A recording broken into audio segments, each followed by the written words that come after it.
Mike testing करता. Hello mike असे testing असे 1 लायले 2 3 4. अशें लायले जाल्यार लायले तुजे आवाज आयकूंक येवचे ना. सो तूं उलयता तेन्ना अशें, हांव उलयता तेन्ना अशें. हांव कितें माईक सांगता. टेस्टिंग करता व्हिडिओ स्टार्ट करचे पयलीं. येस फायनली आतां करुया आमी बायची SIP स्टार्ट करता. हांव SIP करता तेन्ना तुमकां तुमी कमेंट केल्लो पळय, तुमकां SIP रिलेटेड इन्फॉर्मेशन जाय आसलें म्हणून गायडूय करतलो तुमकां. ओके, साइड बाय साइड में SIP कर रहा हूँ और उसके साथ इसकी इन्फॉर्मेशन भी दूंगा. वीडियो स्टार्ट करने से पहले ना आपको डिस्क्लेमर देना ज़रूरी है, क्योंकि अभी जो हम बात करेंगे ना वो रिलेटेड मनी, तुमचे पयशे आमचे पयशे. सो इन्वेस्ट करचे पयलीं ब्लायंडली हांव कितें करता पळय तुमी फॉलो करपाचें ना. तुमी तुमचे बँकेन नाजाल्यार तुमचे एडवायजर कोणी एजंट आसूं पळय तेजे कडेन सजेशन घेवपाचें. मागीर as per your financial situation पळोवन ते डिसायड करता. तुमचे एडवायजर आहा पळय तो तुमकां सांगतले तुमी अशें करपाचें अशें करपाचें ना म्हणून. कित्याक तुमी कितले रिस्क घेवंक शकता, कोणाक रिस्क घेवपाचें ना. FD करूंक जाय तसो खुबशें कितें कितें आसता. सो ब्लायंडली फॉलो करपाचें ना. हांव म्हाजें सिच्युएशन म्हाका खबर आहा, आय कॅन इनवेस्ट. म्हाज्या हिशोबान हांव करता.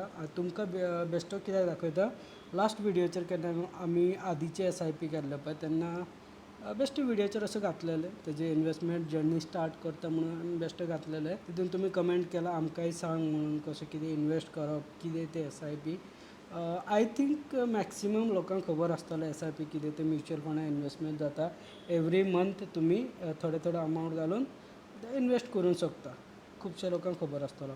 कोणाक खबर ना वो वीडियो तुमी कंटिन्यू पळोवंक शकता, तुमकां हेल्प जातलें. एक 5 साल पहले का मेरा भी स्टोरी बताऊँ तो मुझे भी इस चीज़ में इतना आइडिया, मतलब आइडिया था पर इतना ट्रस्ट नहीं कर रहा था. मेरा भी सेम है. मैक्सिमम जो फैमिली हम लोग जो फाइनेंस को प्लान करने में, इन्वेस्ट करने में जो मिस्टेक करते हैं ना, जो अर्निंग आता है हम लोग सोचते हैं पहले मेरा मैनेजमेंट देखता हूँ, सारी चीज़ें निकालने के बाद जो बचता है उसको इन्वेस्ट करेंगे, जो वो रॉन्ग अप्रोच है. आपको जो अप्रोच रखना पड़ेगा अपने लिए, जो अर्निंग्स आता है ना उसमें से कुछ अमाउंट आपको पहले इन्वेस्ट करना है, बचा हुआ अमाउंट से अपने जो मंथ को निकालना चाहिए. ये राइट अप्रोच है इन्वेस्टमेंट के. इसमें मैं ये जो आपको बता रहा हूँ ये मैं भी सीखा हूँ ऑनलाइन से ही. बहुत सारे जो फाइनेंस एडवाइज़र है बड़े बड़े उनको मैं फॉलो करता हूँ, देखता हूँ. तो उनका जो प्रिंसिपल है ना इन्वेस्टमेंट को लेके वो मैं फॉलो करता हूँ. तो इसलिए तुमकांय सांगता तुम्ही ते प्रिंसिपल फॉलो करूंक जाय. एक्चुअली सपोज तुम्ही इन्वेस्ट करपाक ट्राय करता जाल्यार. सो SIP कित्याक लोकांनी कमेंट केल्लो, तुमकां सेव करूंक जाय बायचे नांवां जाल्यार तुमी FD करूंक शकता, गोल्ड परचेस करूंक शकता, गव्हर्मेंटाचे स्कीम करूंक शकता. एक्चुअली कितें आसता FD गोल्ड, ओके गोल्ड आमी करता. FD आनी गव्हर्मेंट स्कीम आहा पळय तेजेर न्हू ते रिटर्न्स इतले बरे येयना. लॉन्ग टर्म में आपको 6 सेविंग्स अकाउंट में आपको पता रहेगा 3-4% का इंटरेस्ट मिलता है, जो कि इन्फ्लेशन को बीट भी नहीं करता है. FD आपको 6 से 7% देगा, जो कि उतना ही हमारा इंडिया का इन्फ्लेशन है. तो वो महंगाई दर आपका बीट होना चाहिए आपके इन्वेस्टमेंट. एग्जांपल आपने अगर 100 रुपये इन्वेस्ट किया, अगले साल 106 रुपये से ऊपर आपको रिटर्न मिलना चाहिए. वो रिटर्न पॉसिबल है म्यूचुअल फंड में.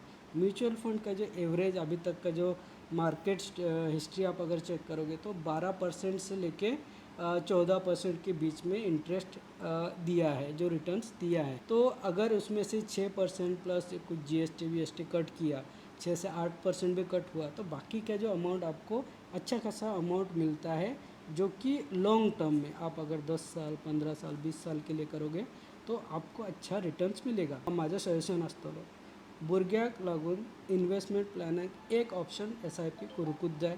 SIP लॉंग टर्माक बरें. एग्जांपल आतां हांवें आदीचे SIP स्टार्ट केला, आयज करता पळय ते आमचे बायचे SIP करता. बायचे एक्चुअली मायनर अकाउंट तुमी ओपन करूंक शकता. हांवें मायनर ताजे 2 म्हयने जालो पळय तेन्ना हांवें तेजे कोटकान अकाउंट ओपन केला. सेविंग्स अकाउंट ओपन किया ऑब्वियसली उसको कितें म्हणटा ते इंडिविजुअल अकाउंट जायना, पेरेंट्स जॉइंट अकाउंट जाता. मैं उसके अकाउंट में जॉइंट हूँ. तो सारे जो ऑपरेशन जो net banking SIPs till by को 18 ईयर होने तक मैं सारे ऑपरेट करूँगा. मेरा प्लान ये है अभी से कुछ अमाउंट में मंथली उसके अकाउंट में इन्वेस्ट करते जाऊंगा SIP.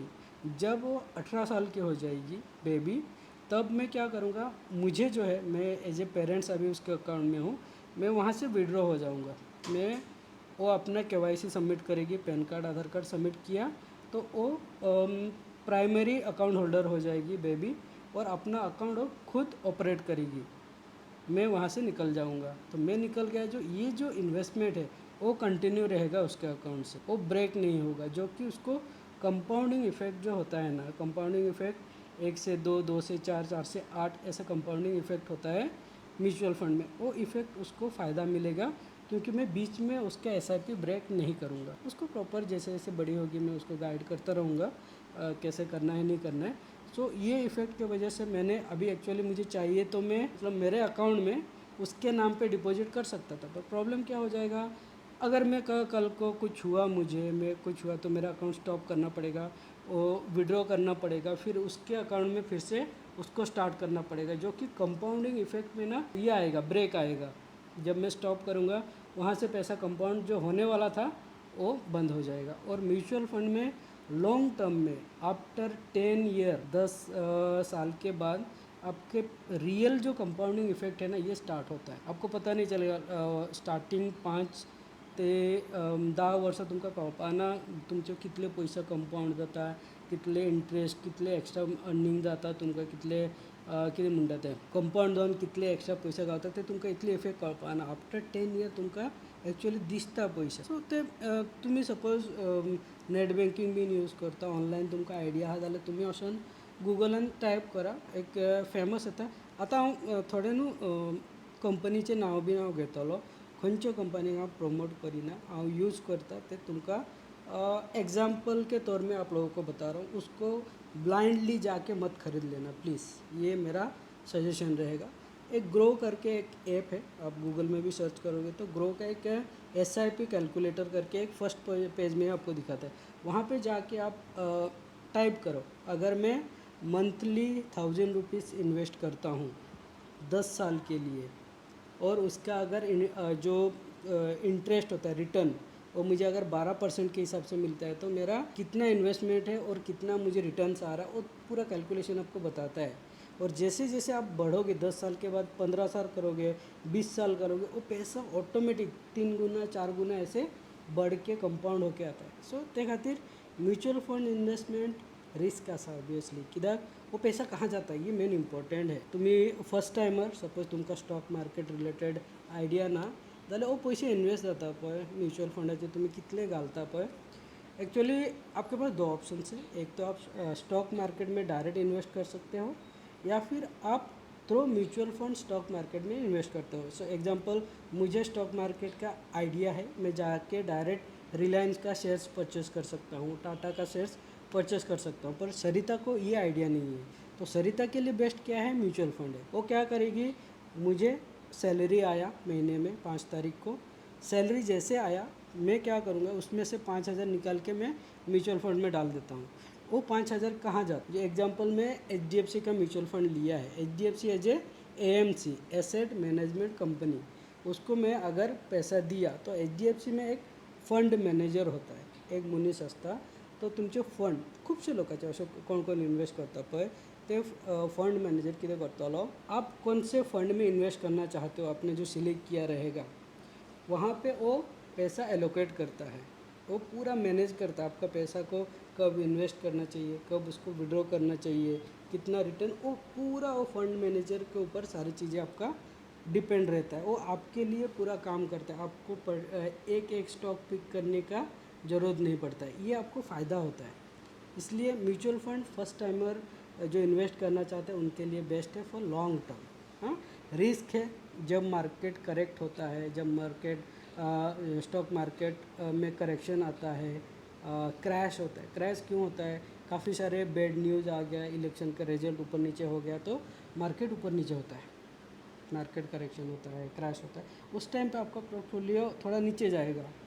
फिर आपको क्या है, म्यूचुअल फंड होगा तो आपको उसको टेंशन लेने का ज़रूरत नहीं है, वो ऑटोमेटिक आपका रिकवर हो जाता है। अभी रिसेंटली जैसे कि मार्केट पीक में गया हुआ था, जो यूएस का इलेक्शन हुआ इसके वजह से मार्केट थोड़ा करेक्ट हो गया, उसमें थोड़ा मार्केट नीचे आया। अभी अच्छा ऑप्शन है जिनको लमसम वगैरह इन्वेस्ट करना रहता है, मेरे पास अगर 2 लाख है मैं डाल दूंगा, तो वो ऑप्शन अभी लोगों को दे रहा है। मार्केट थोड़ा करेक्ट हुआ है और स्लो फिर से ऊपर जाएगा। तो ऐसे ऊपर नीचे होता है, उसको आपको मैनेज करने का ज़रूरत नहीं पड़ता है। आपका जो फंड मैनेजर है वो आपका पूरा पैसा मॅनेज करता है। सो बेस्ट तुम्ही म्युच्युअल फंड सिलेक्ट करपाचे।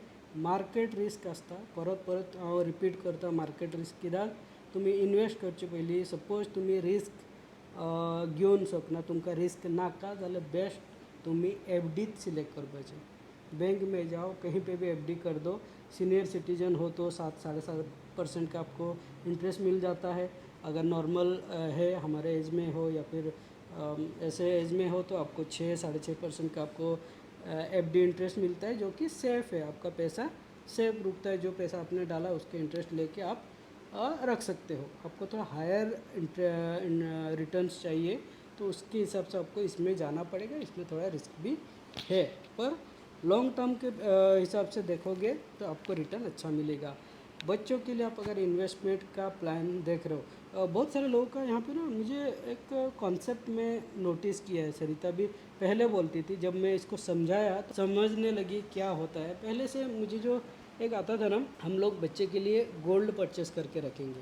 गोल्ड आप परचेस करके रखते हैं ना, गोल्ड का एप्रिसिएशन वैल्यू अच्छा है, वो हमेशा बढ़ता ही रहता है, कम नहीं होता है। पर आप अगर गोल्ड परचेस करके रखते हो तो आपको गोल्ड कॉइन लेना चाहिए, ज्वेलरी नहीं। ज्वेलरी में क्या होता है, मेकिंग चार्जेस होता है, वो डिप्रिशिएट होता है। आप अगर एक बार गोल्ड बना के लाए हो ना, जब बेचने जाओगे उसका मेकिंग चार्जेस आपको माइनस करके फिर देना होता है। मार्केट वैल्यू आपको गोल्ड में नहीं मिलता है, ज्वेलरी में। आप या गोल्ड कॉइन लेना चाहिए, बिस्किट लेना चाहिए आपके पास अगर ऐसा पैसा है तो। नहीं तो उसका दूसरा ऑनलाइन भी ऑप्शन है, वो भी कर सकते हो।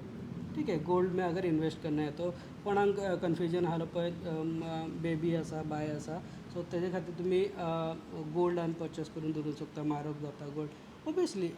मेरे हिसाब से मैं अगर म्यूचुअल फंड में रखूँ, वो अगर बड़ी हो के उसका मैरिज भी होगा तो 20-22 साल में, तब तक अगर म्यूचुअल फंड में मैं कुछ अमाउंट डाल के रखूँगा तो अच्छा अमाउंट उसका बनेगा, जिस पैसे से अपने जो भी उसका रिक्वायरमेंट रहेगा गोल्ड का होने दे या फिर जो भी रिक्वायरमेंट रहेगा वो पूरा फुलफ़िल कर सकती है। इस हिसाब से मैं म्यूचुअल फंड सिलेक्ट कर रहा हूँ। तो अभी पूरा एक्सप्लेनेशन दिलं तुमका फुल कंप्लीट, तुमका क्लियर झालं असतं SIP कित्याक करूंक जाय म्हणून। ओके, सो करूंक जाय धाकट्या भुरग्याक लागून नाल्यार आपल्या फ्युचर फॉर लॉंग टर्म। आता हांव स्टार्ट करता बायचं। एक्चुअली सिस्टमारूय लॉगीन केलां हांवें, मोबायल थ्रूय करता। एक्चुअली डिले कित्याक जालो सांगता, KYC आसलो एक्चुअली, जॉयंट अकाउंट न्ही बायचें आनी म्हाजो, सो KYCक लागून ते होल्डार आसले। चॅकबूक येयला ताका अपलोड करून KYC हे करून घेतला हांवें, अप्रूव करून घेतला। आतां आमी डायरेक्ट इन्वेस्ट करूंक शकता। SIP केन्ना सिलेक्ट करता पळय तेन्ना 3 म्युच्युअल फंडान तुमकां इन्वेस्ट करूंक जाय। एक लार्ज कॅप, एक मिड कॅप नाल्यार large cap and mid cap combine घेवंक शकता, आणि एक small cap. Index fund select करूंक शकता नाल्यार एक्टीव फंड। ओके, आणि एक फ्लेक्सी कॅप। वो 3 नाल्यार 4 म्युच्युअल फंड स्कीम आसता पळय तेजेर इन्वेस्ट करपाचें। हांव चडशें हितूनूच करता, कित्याक हितून कितें जाता, मार्केट कसो लार्ज कैप म्हणजे कितें, टॉप 100 कंपनी जो स्टॉक मार्केट में लिस्टेड है, टॉप 100 कंपनी और लार्ज कैप में जाता है। वो कंपनी जैसे जैसे परफॉर्म करता है, एग्जांपल टाटा हो गया, बिरला हो गया, रिलायंस हो गया, अडानी हो गया, ये सारे जो है ना, ये कंपनी जैसे जैसे परफॉर्म करते हैं, ये जो इंडेक्स है, लार्ज कैप इंडेक्स है, ऐसे परफॉर्म करेगा। तो मुझे और टेंशन लेने का ज़रूरत नहीं है कि मैं एवरी टाइम उसको मॉनिटर करूं। मैंने 1000 रुपये निकाल के लार्ज कैप फंड में डाल दिया, जैसे ये कंपनी परफॉर्म करेंगे मेरा ऐसे ही पैसा ग्रो करते रहेगा। बेसिक फंड है एक्चुअली। आपको अगर कुछ आइडिया नहीं है स्टॉक मार्केट के रिलेटेड तो ये इंडेक्स में डाल दो, 3 इंडेक्स में, और चुपचाप बैठ जाओ, वो अपने काम करते रहेगा। अगर आइडिया है तो आप अपने हिसाब से जो अपना पोर्टफोलियो है उसको ऊपर नीचे कर सकते हो और अच्छे फंड्स वगैरह सिलेक्ट कर सकते हो। कुछ भी आइडिया नहीं है, सीधा कुछ नहीं करना है आपको। आपका पैन कार्ड ले लो, आधार कार्ड ले लो और आपका पासबुक ले लो या फिर चेकबुक ले लो, बैंक में चले जाओ। बैंक में बोलो जाके मुझे म्यूचुअल फंड SIP करना है, बस। वो लोग बाद में आपका पूरा प्रोसेस करके दे देंगे। ठीक है, आपका प्रोसेस प्रॉपर करके वो लोग दे देंगे। सो ये हो गया। अभी मैं जो बाई का म्यूचुअल फंड करूँगा, ये मैंने फ़ंड ऑलरेडी यहाँ पे लिख के रखा हुआ है। एक्चुअली मुझे कौन से फ़ंड में डालना है मैं अभी सिलेक्ट कर रहा हूँ। ये जो नाम ले रहा हूँ रिकमेंडेशन नहीं है, पर्सनल मेरा ये है, मैंने रिसर्च किया हुआ है, मेरे हिसाब से मैं इसको निकाला हूँ, वो मेरे लिए डाल रहा हूँ, मैं किसी के लिए सजेस्ट नहीं कर रहा हूँ, तो आप अपने हिसाब से कीजिएगा। मैं एक SBI का लार्ज कैप और मिड कैप का एक म्यूचुअल फंड ले लूँगा। मेरे पास 3 ऑप्शन था, UTI का ऑप्शन था, HDFC का था और SBI का था। मैं SBI क्यों सिलेक्ट किया हूँ, उसमें म्यूचुअल फंड आप जब सिलेक्ट करते हो ना, 2 चीज़ भी आपको ध्यान रखना ज़रूरी है। एक है एग्जिट लोड यानी एक्सपेंस रेशो। ये क्या होता है बताता हूँ, रुक जाओ मैं पहले ये करता हूँ। ये मैं आपको बोलते वक्त ना, मेरे साइड में सरिता है, इसको इसलिए बिठाया माइक पकड़ने के लिए नहीं, इसको मैंने माइक कैसे दिख रही, देखो रिएक्शन देखा ओके, इसको माइक पकड़ने के लिए नहीं बिठाया हूँ। इसको जो मैं बोल रहा हूँ ना और ध्यान से सुन रही है, उसको भी कुछ आइडिया होना चाहिए, इसकी वजह से मैं बोला तू भी आओ, मैं जो कर रहा हूँ ना वो तुम भी देखो। ओके, सो SBI का जो एक्सपेंस रेशो है ना 1.60 है। मतलब मैं हर जो 100 रुपया डालूँगा उसमें से 1 रुपया 60 पैसा वो जो फंड मैनेजर है एज ए कमीशन उसको जाएगा, वो माइनस हो जाएगा। ये एक्सपेंस रेशो होता है, एवरी अमाउंट में से वो पैसा 1.6% माइनस हो जाएगा मेरे पैसे में से। और जब एग्जिट लोड क्या होता है, exit load example, exit load ध्यान रखना चाहिए आपका, अगर ज़्यादा रहेगा वो फंड में इन्वेस्ट नहीं करना चाहिए, क्योंकि आप अगर एग्जिट लोड ज़्यादा एग्जांपल 1% रहेगा, आप लॉन्ग टर्म के लिए इन्वेस्ट कर रहे हो 20 साल के लिए, 20 साल के लिए आपने इन्वेस्ट किया और आपका जो लमसम अमाउंट जो कॉर्पस आपका बचा 50 लाख हो गया एग्जांपल, अब उस टाइम अगर विड्रॉ कर रहे हो पैसा और आपका ये एग्जिट लोड बहुत ज़्यादा रहेगा, 1% भी रहता है एक फंड में, तो डायरेक्ट 50 लाख का 1% is equal to I think 5 lakh, 5 lakh as a commission आपका कट होके आएगा। स्टार्टिंग आपको पता नहीं चलेगा, पर जब विड्रॉ करोगे बड़े जब आपका कॉर्पस बनेगा उसमें से 5 लाख माइनस होना बाद में लगता है, अरे यार मेरे 50 लाख में से 5 लाख निकल गया। तो ये सारी चीज़ें आपको ध्यान रखना चाहिए। आप अगर आपको आइडिया रहेगा तो ठीक है, नहीं तो आपको पूछना चाहिए, आप बैंक में जो एडवाइज़र है उसको पूछना चाहिए इसका एक्सपेंस रेशो क्या है, एग्जिट लोड क्या है, कौन से कंपनी में ये पैसा मेरा अलोकेट होगा, कौन से सेक्टर में जाएगा, कहाँ इन्वेस्टमेंट होगा, ये सारा थोड़ा आपको आइडिया लेना चाहिए। इस रिलेटेड ना वीडियोस बहुत है, जाके देखोगे तो आपको आइडिया मिलता है। तो चलो अभी हम ले रहे हैं SBI large and mid cap का, 500 से स्टार्ट कर सकते हो, मैं इसमें डालूँगा 2000 और SIP के डेट में सेट कर रहा हूँ 10 तारीख को एवरी मंथ का। पे नाउ मोबाइल से कर रहा हूँ क्योंकि मोबाइल में ऐप है और इसमें मुझे OTP भी आ गया है, और डन, 3 क्लिक में मेरा फर्स्ट SIP डन डाला, दिखता तुमको, दिखता ना, लगाया। सो ये फर्स्ट मैंने SIP जो लिया है, कॉन्ग्रेचुलेशन आ गया। SBI large and mid cap fund regular growth plan में मैंने डाला, एवरी मंथ का 2000 रुपीज़ एवरी मंथ 10 तारीख को ऑटोमेटिक ये अकाउंट से निकल जाएगा पैसा। ये हो गया 2000 का। सेकंड मुझे और एक लेना है, मैं एक जो फंड सिलेक्ट किया है ये पराग पारिक का flexi cap fund, flexi cap में मैं डालूँगा Parag Parikh flexi cap fund regular growth plan. Okay, इसमें मैं डालूँगा, ये जो फंड है ना ये पूरा फ्लेक्सी कैप फ्लेक्सिबल है, जो फंड मैनेजर है उसके पास पूरा राइट रहेगा, जो पैसा मैं डालूँगा वो अपने हिसाब से उसको एलोकेट कर सकता है। जब स्मॉल कैप अच्छा परफॉर्म कर रहा है वो पैसा निकल के स्मॉल कैप में डाल देगा, अभी स्मॉल कैप नहीं परफॉर्म कर रहे हैं, लार्ज कैप अच्छा परफॉर्म कर रहा है, वहाँ से निकल के वो लार्ज कैप में डालेगा। पूरा फंड मैनेजर के पास वो पूरा ऑप्शंस रहेगा।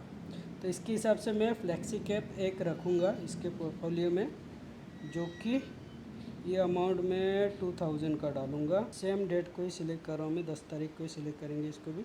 ये एक ही दिन में निकल गया पैसा तो टेंशन नहीं, पैसा डायरेक्ट ऑटो कट हो जाएगा मुझे, और इसको फॉलोअप लेने का ज़रूरत नहीं। ये सेकंड हो गया ये हमारा पराग पारिक का, ये एवरी 10th को 2000 ये अकाउंट में चला जाएगा। मुझे टोटल 5000 करना है, तो मैं SBI में 2000 डाला, पराग पारिक में 2000 डाला, और एक क्वांट के स्मॉल कैप है, स्मॉल कैप में डालूंगा। स्मॉल कैप में रिस्क ज़्यादा है और लॉन्ग टर्म में उसका रिटर्न भी ज़्यादा है, तो मैं डालूंगा क्वांट के स्मॉल कैप फंड में डालूंगा। इसमें मैं ज़्यादा नहीं इन्वेस्ट कर रहा हूँ, इसमें जस्ट एक एवरेज आउट के लिए मैं 1000 रुपीज़ इन्वेस्ट करूँगा। ओके, सो इसका भी डेट एवरी मंथ 10th को रहेगा।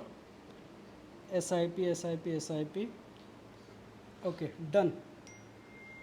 ऑन द गो 5000 बेबी के नाम पे एवरी मंथ इन्वेस्टमेंट हो गया, ऑटोमेटिक अपने अकाउंट से एवरी मंथ कट होते रहेगा। ये हो गया SIP। अभी यहाँ पे और एक ट्रिक है बच्चों के लिए, आप जब इन्वेस्ट करते हो ना, यहाँ पे हम लोग एक जो करते हैं, मैं आदि को जस्ट अभी रिसेंटली फॉलो करवाया ये रूल्स, ये डब्बा रूल्स, ये मेरा रूल्स है। एमटी मेरे दी रे खंय दवरला तुझ्याकडे असले न्हू, मी माझ्याकडे आसा बेबी का इनकम, फर्स्ट इनकम ना, फर्स्ट इनकम न्हू येयला ऑलरेडी, पूण ऑलरेडी आम्ही घातलेले आसा। वो मैं अकाउंट नहीं था ना, इसकी वजह से मैं सरिता के SIP में ऐड ऑन किया है। ये डब्बा सिस्टम बेबी के लिए भी रखा हूँ। अभी क्या होता है, खूप से लोग आता ये करता विजिट करता, रिलेटिव्स बीन येता, त्यांना कितें जाता, थोडे लोक गिफ्ट हाडटा, थोडे लोक एनवेलप दवरता तेका, फर्स्ट टाइम विजिट करता ना एनवेलप दवरता। सो एक्चुअली हमारा फैमिली में क्या होता है, ज़्यादातर जो लोगों के साथ होता है ना, जो बेबी को आता है ये अभी भी प्लस जैसे जैसे बड़ी होगी, बर्थडे हो गया, कुछ अच्छा परफॉर्म किया, कुछ कंपटीशन में गया, वहाँ पे कुछ प्राइज़ जीत के आती है ना, वो क्या करती है, मम्मी पापा के हाथ में दे देती है, वो लोग अपने हिसाब से जो भी करना है करते हैं। तो मेरा जो थिंकिंग है, मैं सोचा हूँ उसका एक डब्बा सिस्टम रहेगा, जो भी उसके नाम पे जो भी अमाउंट आएगा ना डब्बे में जाएगा। जैसे कि मैं आदि का करता हूँ, सेम डब्बे में जाएगा। उस पैसे को हम लोग यूज ही नहीं करेंगे, टच भी नहीं करेंगे। महीने के 1 तारीख एवरी मंथ 1 तारीख हांव जे डब्बा ओपन करतलो, जो अमाउंट इसमें से निकलेगा, कितले आसो ते 500 आसो 200 आसो, एक्चुअली 500 रुपये मिनिमम है, अगर 500 कंप्लीट नहीं होगा तो नेक्स्ट मंथ को उसको फॉरवर्ड करूँगा। अगर 500 रुपये कंप्लीट हो गया तो सेम महीने तेजी ऐड ऑन करतलो हांव, एवरी मंथ 5000 जाएगा SIP से ऑटोमेटिक, प्लस जो भी डब्बे में आएगा उसको मैं ऐड ऑन करते रहूँगा। जैसे कि मैंने आदि का किया है, आदि का 2000 एवरी मंथ जा रहा है उसका SIP, प्लस 2000 4000 जो भी उसका एक्स्ट्रा अमाउंट होता है वो हम लोग ऐड ऑन कर रहे हैं। जैसे कि आपने देखा रहेगा लास्ट मंथ 4000 उसका एक्स्ट्रा अमाउंट आया हुआ था डब्बे में, ये महीने का 2000 का उसका एक्स्ट्रा अमाउंट आया हुआ था, जो कंपटीशन में गया था वहाँ पे उसको प्राइज़ मिला, थोड़े रिलेटिव खुश होकर 200 300 500 दिए, तो उससे कैलकुलेट करके 2000 का कलेक्शन हुआ था, वो भी उसको ऐड ऑन कर दिया। आप सोचो 2 महीने में अराउंड उसका जो सेविंग्स हो गया, अपना पर्सनल सेविंग देखो 4000 उसने कितने 100,000 नो 4 + 2 6000 उसका इन्वेस्ट अमाउंट हो गया। तू नित्ता असं करून बसला, नित्ता बसून दिसता मेरे तो ओके। सो 6000 वो अपने डब्बे से निकाला, कलेक्ट किया, और मम्मी ने उसको 4000 डिपॉजिट किया SIP में। सो 2 महीने में आदि ने 10,000 अपने लिए बचाए कळ्ळें ना, पूण जालां न्हू कितले बेगीन 10,000। सपोज डबल सिस्टम करूंक ना, SIP करूंक ना, 10,000 उरपाचे ना, ते येता पयशे वयतात। ते खातीर हांव हो प्लॅन केला, हो बेबीक लागून एवरी मंथ मैं जितने दिन मुझसे होगा मैं करूँगा, उसके बाद इसको भी सिखा के जाऊँगा, ये कंटिन्यू करेगी। हम लोग बुढ़े हो जाएंगे तब हमारी बेबी बड़ी होगी, तब अपने आप वो खुद जो करना है वो कर लेगी, उतना तो मैं सिखा के जाऊँगा उसको। सो ये था SIP। सो तुमकांय करूंक जाय जाल्यार डिटेलान सांगला, व्हिडिओ चड लॉंग जाला आसतलो। ऑब्वियसली फायनान्स आसलो ते खातीर हांवें फायनान्साचे टॉपीक आसलो ते खातीर हांव तुमकां डिटेलान सांगला। Okay, so I hope video कसो जाला आसतलो, आई डोंट नो कितें आसूं। मुझे जो बोलना था बोल दिया है, बाकी आप डिसाइड करो, पर करना चाहिए SIP में इन्वेस्टमेंट, आप अगर थोड़े बहुत रिस्क ले सकते हो तो। तू करतलो मरे फुडें, हय मरे कशें कितें करपाचें, हेजेर मरे तुजें आसा, म्हाजें आसा, हेजेर बायचें आसा। ओके, सो ते तू मॉनिटर करपाचें। सो ओके, बाय बाय, इतना ही था और कुछ नहीं। टाइम पे व्लॉगान घालतालो टायम अरे देवा अर्द वर ओके बरें हाफ एन आवर पोया और गाली दो मुझे पकाया करके आधा घंटा ओके चलो बाय बाय